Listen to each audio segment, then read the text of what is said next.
बजरंगबली की, बजरंगबली की, बजरंगबली की। कर्नाटक चुनाव में कांग्रेस के एक ऐलान से बजरंग दल पूरे देश में चर्चा का केंद्र बन गया है। प्रधानमंत्री ने बजरंग दल कार्यकर्ताओं की तुलना अंजनी पुत्र हनुमान से की है। स्थापना के 29 बसंत देख चुका बजरंग दल पहले भी कई अलग अलग वजहों से विवादों में रहा है। कांग्रेस का कहना है कि बजरंग दल के कार्यकर्ता नफरत और हिंसा बढ़ाने का काम करते हैं और इस वजह से समाज में वैमनस्यता फैलती है और लोगों में दूरियां बढ़ती है। इसीलिए अब ये समझना जरूरी है कि बजरंग दल की कहानी आखिर क्या है। देश भर में राम मंदिर आंदोलन रफ्तार पकड़ रहा था। राष्ट्रीय स्वयंसेवक संघ को एक ऐसे संगठन की जरूरत थी जो राम के मुद्दे पर युवाओं को आंदोलित कर सके, जो राम के नाम पर सड़क पर निकल सके। इधर विश्व हिंदू परिषद युवाओं को मोबिलाइज कर रही थी। इसी माहौल में एक नेता हिंदुओं की आवाज को बढ़ चढ़कर उठा रहा था। नाम था विनय कटियार। विनय कटियार तब फायर ब्रांड नेता थे। इसी माहौल में साल 1984 में बजरंग दल की स्थापना हुई। वेबसाइट के मुताबिक उत्तर प्रदेश की तत्कालीन सरकार ने उस समय श्री राम जानकी रथ यात्रा को सुरक्षा देने से इनकार कर दिया था, जिसके बाद संतों के आह्वान पर विश्व हिंदू परिषद ने वहां उपस्थित युवाओं को यात्रा की सुरक्षा का दायित्व सौंपा और युवाओं के इस समूह को बजरंग दल का नाम दिया। कांग्रेस को मेरे जय बजरंगबली बोलने पर भी आपत्ति होने लगी है। तुष्टीकरण के लिए कांग्रेस किस हद तक जा रही है, ये देश और कर्नाटका के लोग देख रहे हैं। 39 साल आगे बढ़ते हैं। साल है 2023 और मौका है कर्नाटक विधानसभा चुनाव। हिंदू मान्यता के अनुसार मंगलवार को बजरंगबली का दिन माना जाता है, लेकिन कर्नाटक की राजनीति में मंगलवार बजरंगबली के नाम से जुड़े संगठन बजरंग दल के लिए मुसीबत और विवाद लेकर आया। 2 मई को कर्नाटक विधानसभा चुनाव के लिए कांग्रेस ने जब घोषणा पत्र जारी किया तो उसमें मुफ्त की सौगातों के साथ साथ पार्टी के एक वादे ने सभी का ध्यान खींचा।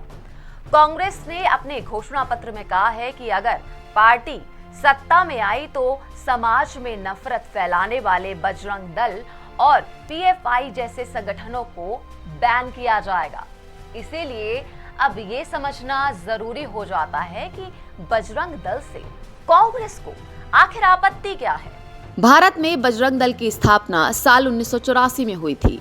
उस समय राष्ट्रीय स्वयंसेवक संघ और विश्व हिंदू परिषद जैसे संगठन स्थापित हो चुके थे।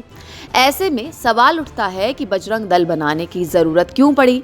इसे इस तरीके से समझिए, कांग्रेस उस वक्त काफी मजबूत स्थिति में थी और 1984 तक संघ पर 2 बार बैन लग चुका था। संघ किसी भी ऐसे काम में अब शामिल होने से बच रहा था जिससे बैन का खतरा बढ़ जाए, लेकिन हिंदुत्व के मुद्दे को आगे बढ़ाना था। ऐसे में विश्व हिंदू परिषद ने अपने युवा इकाई बजरंग दल का गठन किया। गठन के बाद बजरंग दल ने हिंदुत्व के मुद्दे को खूब धार दिया। राम मंदिर के मुद्दे को देश भर में छेड़ दिया, जिसे बाद में बीजेपी ने भी लपका। यानी 1984 से पहले जो काम संघ और विश्व हिंदू परिषद नहीं कर पा रही थी, उसे बजरंग दल ने जोर शोर से किया। एक और कर्नाटक में पीएफआई जैसे संगठनों को उन्मुक्त करके समाज विरोधी और राष्ट्र विरोधी गतिविधियों को आगे बढ़ाने के लिए प्रोत्साहित करने का कार्य कर रहे हैं और दूसरी ओर राष्ट्रवाद के लिए समर्पित अपनी सामाजिक सेवा के लिए जग विख्यात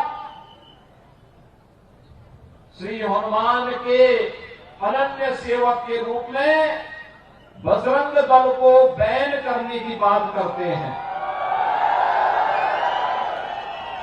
बजरंग दल को बैन करने का मतलब कांग्रेस के द्वारा सीधे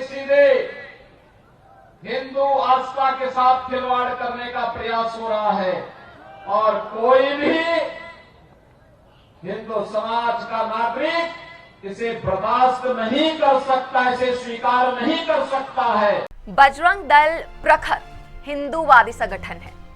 इसका उद्देश्य हिंदुत्व को घर घर पहुंचाना है।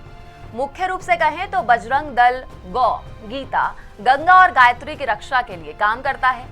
इस संगठन का सूत्र वाक्य सेवा, संस्कृति और सुरक्षा है। बजरंग दल कई बार वैलेंटाइन डे के दौरान लड़के लड़कियों की दोस्ती का विरोध कर चर्चा में आता रहता है। इसके अलावा गौ तस्करी, घुसपैठ, जनसंख्या संतुलन के मुद्दे पर भी बजरंग दल काफी एक्टिव रहता है। बजरंग दल स्थापना के बाद से आज तक इस संगठन पर एक बार ही राष्ट्रव्यापी प्रतिबंध लगा है और ये प्रतिबंध 1992 में नरसिम्हा राव की सरकार के दौरान लगा है। ये बात साल 1992 की है।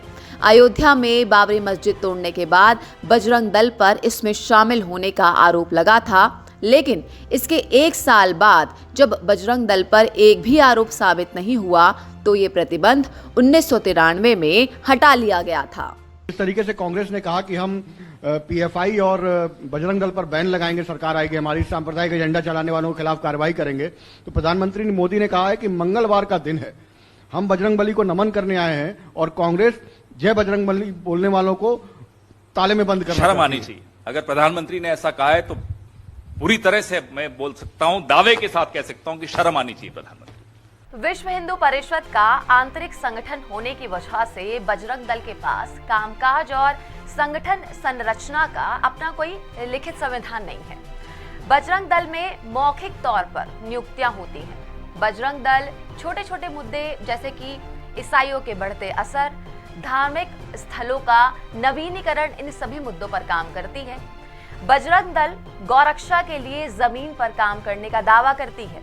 बजरंग दल साल में 6 बार अखंड भारत दिवस पर जुलूस निकालती है। बजरंग दल कार्यकर्ताओं का कोई ड्रेस कोड नहीं है।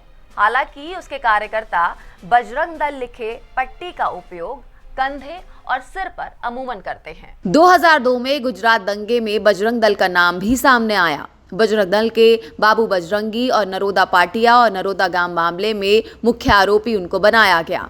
1999 में उड़ीसा के क्योंझर में ऑस्ट्रेलिया से मिशनरी काम के लिए आए फादर स्टेन और उनके 2 नाबालिग बच्चों को जलाकर मार दिया गया।